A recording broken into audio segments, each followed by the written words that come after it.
और बड़ी खबर आ रही है यूपी के बहराइच से, जहां पुलिस की बदमाशों के साथ मुठभेड़ हुई है। पुलिस की गोली से एक बदमाश घायल हुआ है। आपको बता दें कि 3 बदमाश मौके से फरार होने में कामयाब हो गए। मुठभेड़ की जानकारी बहराइच से सामने आ रही है। पुलिस की बदमाशों से मुठभेड़ हुई, एक बदमाश गोली लगने से घायल हुआ, जबकि उसके साथी फरार हो गए।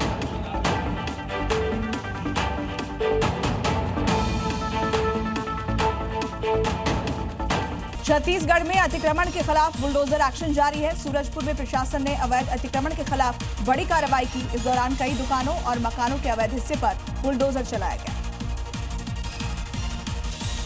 प्रशासन की टीम ने दुकानों के सामने बने अवैध निर्माण को तोड़ा। ये कार्रवाई सड़कों को चौड़ा करने और शहर को अतिक्रमण से मुक्त करने के लिए की गई।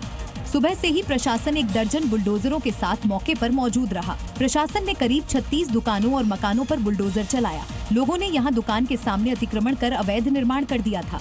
प्रशासन की कार्रवाई के दौरान मौके पर कई लोग इकट्ठा हो गए। लोगों ने कार्रवाई का विरोध भी किया, लेकिन भारी पुलिस बल की मौजूदगी में अवैध निर्माण को तोड़ा गया। प्रशासन ने चेतावनी दी है कि आने वाले दिनों में शहर के अन्य इलाकों में भी अवैध कब्जे और निर्माण के खिलाफ ऐसी ही सख्त कार्रवाई की जाएगी। बिहार की पॉलिटिक्स में चिराग दांव से भोजपुरी लैंड का सियासी पारा हाई हो चुका है। एक तरफ चिराग पासवान के चुनाव लड़ने के ऐलान से नीतीश कुमार सहित एनडीए खेमे में गजब की हलचल हो रही है, तो दूसरी तरफ तेजस्वी यादव को भी जबरदस्त चैलेंज मिल रहा है। मोदी ने तारीफ की, चिराग ने वादा किया और चुनाव आते ही रामविलास की विरासत संभलाने बिहार का चिराग बनकर चिराग पासवान लौट आए। इसका ऐलान करते हुए अरुण भारती ने लिखा, इस बार चिराग पासवान जी बिहार विधानसभा के चुनाव में किसी आरक्षित सीट से नहीं, बल्कि एक सामान्य सीट से चुनाव लड़े।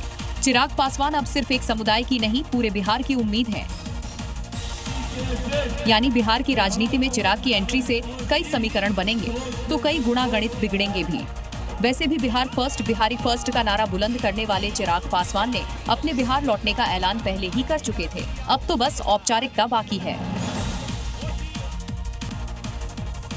मथुरा में बांके बिहारी मंदिर कॉरिडोर और मंदिर ट्रस्ट की घोषणा के बाद लोगों में नाराजगी है, जिसे दूर करने के लिए अधिकारियों ने बांके बिहारी मंदिर के गोस्वामियों के साथ बैठक की, जिसमें दोनों ओर से कोई फैसला नहीं हो सका। वहीं गोस्वामियों ने कॉरिडोर को लेकर अधिकारियों को चेतावनी दी है और लोगों का कहना है कि सरकार अगर उनकी मांगे नहीं मानेगी तो गोस्वामी समाज ठाकुर जी को लेकर पलायन करेगा।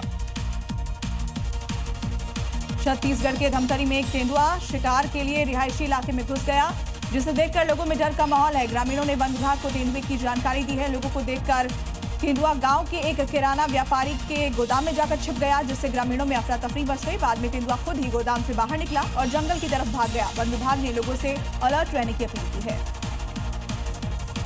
राजस्थान के बारा में वन विभाग की टीम ने अवैध अतिक्रमण के खिलाफ बड़ी कार्रवाई की और 600 बीघा से ज्यादा जमीन को कब्जे से मुक्त कराया। कई जगहों पर बुलडोजर कार्रवाई की गई है। वहीं कार्रवाई के दौरान वन विभाग की टीम ने कई तरह के सामानों को कब्जे में लिया। जंगल के सैकड़ों एकड़ जमीन पर गांव के लोगों ने कई साल से कब्जा किया हुआ था, जिसकी सूचना के बाद विभाग ने यह कार्रवाई की है।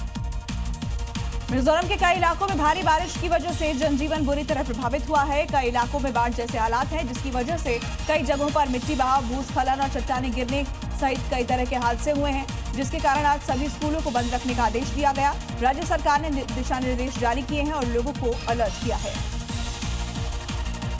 अरुणाचल प्रदेश, मिजोरम सहित सिक्किम में भी बारिश ने जमकर कहर मचाया। कई इलाकों में बाढ़ आने से लोग परेशान हैं। वहीं मंगन इलाके में भारी बारिश के कारण भूस्खलन की घटना हुई, जिसके चलते उत्तरी सिक्किम के लाचेन और लाचुंग में कई पर्यटक फंस गए। लोगों को सुरक्षित निकालने के लिए राहत बचाव का काम किया गया। जी न्यूज़।